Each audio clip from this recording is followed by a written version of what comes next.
ભરૂચ આરોગ્ય વિભાગ દ્વારા જાડેશ્વર અર્બન હેલ્થ સેન્ટર અને આરબીએસકે ટીમના સહયોગથી શ્રી નર્મદા સંસ્કૃત વેદ પાઠશાળાના ધોરણ 10ના વિદ્યાર્થીઓને ટીડી રસીકરણ કરવામાં આવ્યું। ટીડી રસી ટેટાનસ અને ડિપ્થેરિયા નામના 2 રોગો સામે રક્ષણ આપે છે।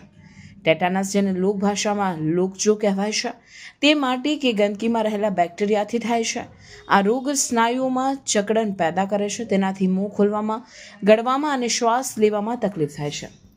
ડિપ્થેરિયા એક ચેપી રોગ છે જે વ્યક્તિથી વ્યક્તિમાં ફેલાય છે। તે ગળાના અસ્તર પર રાખોડી રંગના પડ બનાવે છે। આ રોગથી શ્વાસ લેવામાં તકલીફ, હૃદયની નિષ્ફળતા અને લકવો થઈ શકે છે। રાષ્ટ્રીય રસીકરણ કાર્યક્રમ હેઠળ 10 વર્ષ અને 16 વર્ષની ઉંમરે ટીટીનો ડોઝ અપાય છે। આ બુસ્ટર ડોઝ બાળપણમાં લીધેલી ડીપીટી રસીની અસર વધારે છે। ટીડી રસીની સામાન્ય આડઅસરોમાં ઇન્જેક્શનની જગ્યાએ દુખાવો, લાલાશ, હળવો તાવ અને થાક જેવી તકલીફો થઈ શકે છે। આ રસીકરણ અભિયાન વિદ્યાર્થીઓના સ્વાસ્થ્ય માટે મહત્વનું પગલું છે। તે તેમને 2 ગંભીર રોગોથી બચાવીને સુરક્ષિત ભવિષ્ય તરફ દોરી જશે।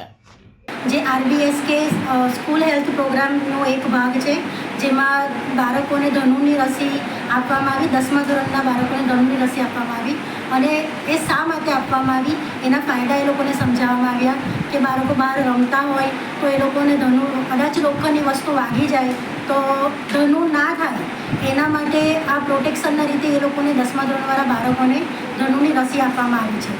અને એના થતો ફાયદો કે ભવિષ્યમાં પણ એને શું ફાયદો થશે તેના વિશે એ લોકોને સમજાવવામાં આવ્યું અને આ કાર્યક્રમ આજરોજ અહીંયા આગળ પૂર્ણ કરવામાં આવ્યો છે। આ રસીની આપણે કોઈ આડઅસર કે એવું કંઈ ખરું? ના, આ રસીમાં કોઈ આડઅસર તો થતી નથી, પણ કદાચ સામાન્ય બાળકોને તાવ આવે છે તો એ તાવ માટે અમે લોકોએ એમને તાવ માટેની દવા અને એ લોકોને રાખવાની કાળજી વિશે પણ સમજાવવામાં આવ્યું છે।